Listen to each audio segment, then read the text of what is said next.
Cancer ఈ పేరు వింటేనే భయం వేస్తుంది. ప్రపంచంలోనే అత్యంత ప్రమాదకరమైన వ్యాధుల్లో ఇది ఒకటి. ప్రపంచంలో ఎక్కువ మంది మరణాల కారణాలలో మొదటి స్థానంలో గుండె సంబంధిత వ్యాధులుంటే రెండో స్థానంలో క్యాన్సర్ ఉంది.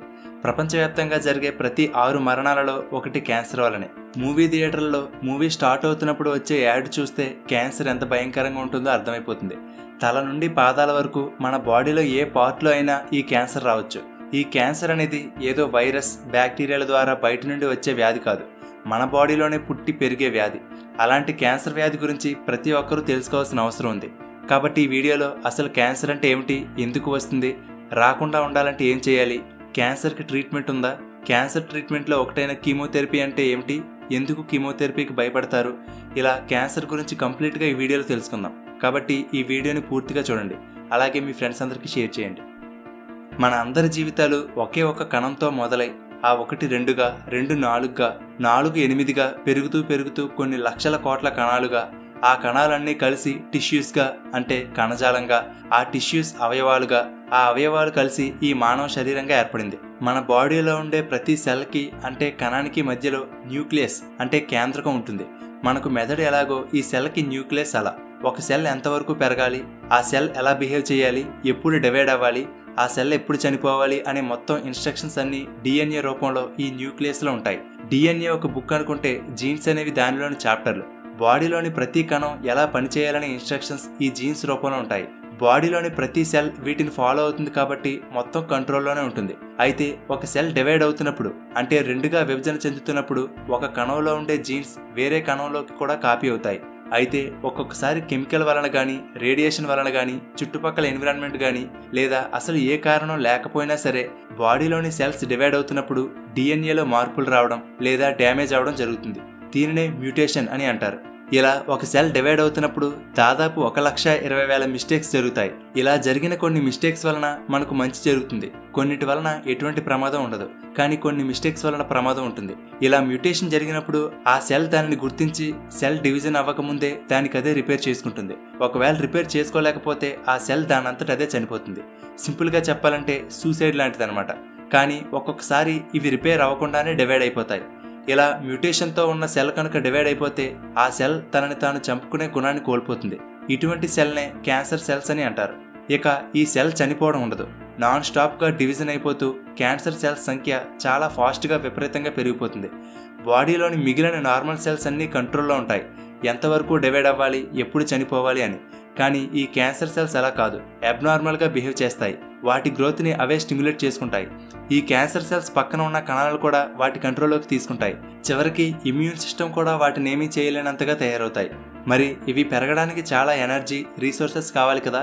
సో వాటికి సెపరేట్గా బ్లడ్ వెజల్స్ని డెవలప్ చేసుకుంటాయి. బ్లడ్ ద్వారా ఆ ప్రాంతానికి వెళ్లే ఆక్సిజన్, న్యూట్రియంట్స్ అన్నిటినీ ఈ క్యాన్సర్ సెల్స్ తీసేసుకుంటాయి. దాంతో దగ్గరలో ఉండే బాడీ పార్ట్స్ డ్యామేజ్ అవుతాయి. నార్మల్గా మన బాడీలో ఉండే సెల్స్ ఒక ఆర్గాన్గా ఫామ్ అవడానికి కలిసి పనిచేస్తాయి. కానీ క్యాన్సర్ సెల్స్ అలా కాదు, వాటి కోసం, వాటి బెనిఫిట్స్ కోసం అవి పనిచేసుకుంటాయి. అయితే కేవలం ఒక మ్యూటేషన్ జరిగితే క్యాన్సర్ రాదు. ఈ సెల్స్లో మల్టిపుల్ మ్యూటేషన్స్ జరుగుతాయి. ఒక మ్యూటేషన్ జరిగినప్పుడు ఆ సెల్ బాడీ నుండి వచ్చే సిగ్నల్స్ని పట్టించుకోవు. మరొక మ్యూటేషన్ జరిగినప్పుడు నాన్ స్టాప్గా డివైడ్ అవుతూ ఉంటాయి. ఇంకొక మ్యూటేషన్ జరిగితే ఆ సెల్ ఇమ్యూన్ సిస్టమ్కి దొరకకుండా హైడ్ అయ్యే అవకాశం ఉంటుంది. ఇలా రకరకాల మ్యూటేషన్స్ జరిగితే అది క్యాన్సర్ సెల్గా మారుతుంది. ఈ క్యాన్సర్ సెల్స్ కంట్రోల్ లేకుండా విపరీతంగా పెరిగిపోయి కొన్ని వారాలు, నెలలు, సంవత్సరాలు గడిచేసరికి ఒక కణితిలాగా ఏర్పడుతుంది. దానిని ట్యూమర్ అంటారు. అయితే బాడీలో వచ్చే ప్రతి ట్యూమర్ క్యాన్సర్ కాదు. ఈ ట్యూమర్లో 2 రకాలుంటాయి. ఒకటి బెనైన్ ట్యూమర్స్, అంటే ఈ ట్యూమర్స్ ఒక ప్లేస్లో స్లోగా గ్రో అవుతాయి. కొంతకాలం పాటు పెరిగిన తర్వాత గ్రోత్ ఆగిపోతుంది. అంతేకాదు ఇవి ఒక బాడీ పార్ట్ నుండి మరొక బాడీ పార్ట్కి స్ప్రెడ్ అవ్వవు, పక్క సెల్స్ని అటాక్ చేయవు. కాబట్టి వీటి వలన అంతగా ప్రమాదం ఉండదు. వీటిని సింపుల్గా సర్జరీ ద్వారా రిమూవ్ చేసేస్తారు. Number 2 malignant tumours. ఇవి చాలా ప్రమాదకరం, ఎందుకంటే ఈ టైప్ క్యాన్సర్ ట్యూమర్స్ విపరీతంగా పెరిగిపోతూ వీటికి ఆక్సిజన్, న్యూట్రియంట్స్ అందించడానికి రక్తనాళాలు ఉంటాయి కదా, ఆ బ్లడ్ ద్వారా అలాగే లింఫ్ సిస్టమ్ ద్వారా ఈ క్యాన్సర్ సెల్స్ బాడీలోని వేరే పార్ట్స్కి కూడా వెళ్ళిపోయి ఏదో ఒక పార్ట్ దగ్గర స్టక్ అయ్యి మళ్ళీ ఆ పార్ట్ దగ్గర కూడా ట్యూమర్గా మారిపోతుంది. ఇలా క్యాన్సర్ సెల్స్ ఒక పార్ట్ నుండి మరొక పార్ట్కి స్ప్రెడ్ అవ్వడాన్ని మెటాస్టాసిస్ అంటారు. మనం ఎక్కువగా స్టేజ్ 4 క్యాన్సర్ అని వింటూ ఉంటాం కదా, అది ఇదే. ఒక్కసారి ఈ స్టేజ్ 4కి చేరుకుంటే క్యాన్సర్ని క్యూర్ చేయడం చాలా కష్టంగా మారుతుంది. ఎందుకంటే క్యాన్సర్ అనేది బాడీలోని మల్టిపుల్ పార్ట్స్కి స్ప్రెడ్ అయిపోయింది కాబట్టి. బాడీలోని ప్రతి పార్ట్ సెల్స్తోనే నిర్మించబడి ఉంటుంది కాబట్టి బాడీలో ఏ పార్ట్కైనా క్యాన్సర్ వచ్చే అవకాశం ఉంటుంది. ఇప్పుడు క్యాన్సర్లో ఉండే ట్రీట్మెంట్ల గురించి తెలుసుకుందాం. క్యాన్సర్కి ట్రీట్మెంట్ చేయడం చాలా కష్టం. ఎందుకంటే క్యాన్సర్లో 100కి పైగా రకాలున్నాయి. ఏ ప్లేస్లో క్యాన్సర్ వచ్చింది, ఎటువంటి మ్యూటేషన్ జరిగింది అనే దాన్ని బట్టి క్యాన్సర్ టైప్ మారిపోతుంది. అన్నిటికీ ఒకేలా ట్రీట్మెంట్ చేయలేము. అన్నిటినీ తగ్గించడానికి కామన్గా ఒకే మెడిసిన్ అంటూ ఉండదు. క్యాన్సర్ ఏ స్టేజ్లో ఉంది, ఎలా ప్రోగ్రెస్ అవుతుంది అనే దానిని బట్టి ట్రీట్మెంట్ ఉంటుంది. అయితే క్యాన్సర్ ట్రీట్మెంట్లో ముఖ్యంగా 3 రకాలున్నాయి. 1 సర్జరీ, 2 రేడియోథెరపీ, 3 కీమోథెరపీ. ఇప్పుడు ఒక్కొక్క దాని గురించి చూద్దాం. ముందుగా సర్జరీ.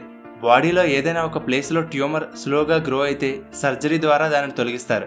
కానీ బ్లడ్ క్యాన్సర్ అయితే అది బ్లడ్లో కలిసిపోయి బాడీ అంతా తిరుగుతుంది కాబట్టి దానిని సర్జరీ ద్వారా తీయడం కుదరదు. Next radiotherapy. బాడీలో ఏ ప్లేస్లో అయితే క్యాన్సర్ ఉందో ఆ ప్లేస్లోకి హై ఎనర్జీ ఉండే ఎక్స్రే, గామా రేస్ బీమ్స్ని పంపిస్తారు. ఈ హై ఎనర్జీ ఉండే రేడియేషన్ వలన క్యాన్సర్ సెల్స్లో ఉండే DNA డ్యామేజ్ అయ్యి క్యాన్సర్ సెల్స్ చనిపోతాయి. అలాగే వాటి గ్రోత్ అనేది తగ్గిపోతుంది. జస్ట్ ఒక్క ట్రీట్మెంట్లోనే క్యాన్సర్ పూర్తిగా తగ్గిపోదు. కొన్ని వారాలు, నెలల పాటు ఈ రేడియోథెరపీ ట్రీట్మెంట్ని అందిస్తారు. అయితే ఈ రేడియేషన్ అనేది కేవలం క్యాన్సర్ సెల్స్ మీద మాత్రమే కాదు, పక్కన ఉండే హెల్తీ సెల్స్ కూడా డ్యామేజ్ చేస్తాయి. సో కొద్దిగా సైడ్ ఎఫెక్ట్స్ కూడా ఉంటాయి. Next chemotherapy. 2వ ప్రపంచ యుద్ధంలో ఉపయోగించిన పాయిజనస్ గ్యాస్ అయిన మస్టర్డ్ గ్యాస్ నుండి ఈ కీమోథెరపీని డెవలప్ చేశారు. సింపుల్గా చెప్పాలంటే కీమోథెరపీలో యూజ్ చేసే డ్రగ్స్ కూడా కొద్దిపాటి పాయిజన్ లాంటిదే, కానీ అదే క్యాన్సర్ రోగుల ప్రాణాలను కాపాడుతుంది. ఈ కీమోథెరపీ డ్రగ్ని ఇంజెక్షన్ ద్వారా కానీ నోటి ద్వారా కానీ బాడీలోకి పంపిస్తారు. ఈ డ్రగ్ బాడీ లోపల బ్లడ్ ద్వారా అన్ని పార్ట్స్కి తిరుగుతూ ఏ కణాలైతే వేగంగా ఎక్కువగా డివిజన్ అవుతాయో ఆ సెల్స్ మీద అటాక్ చేస్తుంది. నార్మల్గా క్యాన్సర్ సెల్స్ వేగంగా పెరుగుతుంటాయి కాబట్టి ఈ డ్రగ్ వాటి మీద పనిచేస్తుంది. అయితే క్యాన్సర్ సెల్స్తో పాటు మన బాడీలోని కొన్ని భాగాల్లో నార్మల్ హెల్తీ సెల్స్ కూడా వేగంగా డివైడ్ అవుతూ పెరుగుతూ ఉంటాయి.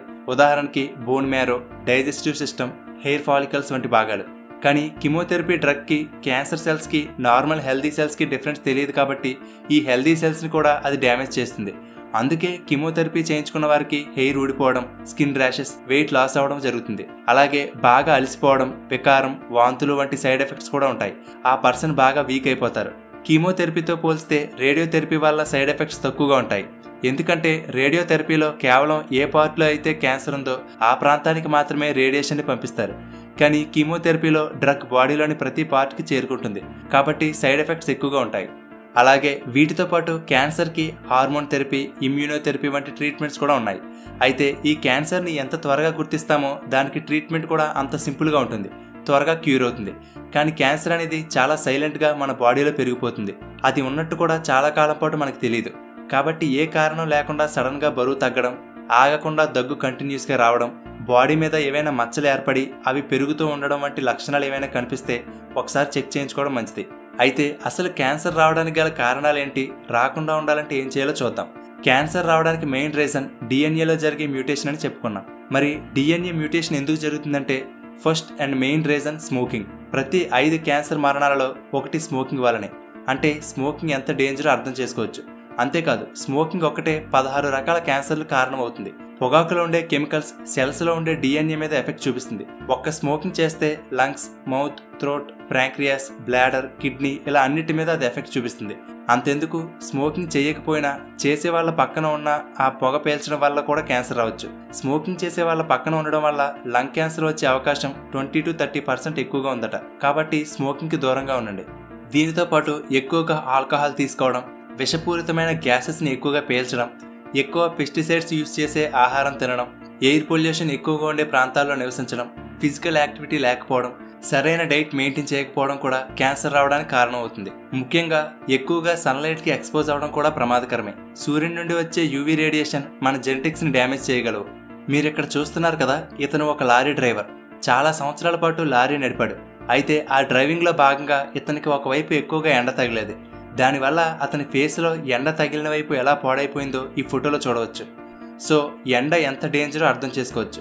మార్నింగ్, ఈవినింగ్ వచ్చే ఎండ పర్వాలేదు, కానీ మధ్యాహ్నం పూట ఎండలో ఎక్కువసేపు ఉండడం అంత మంచిది కాదు.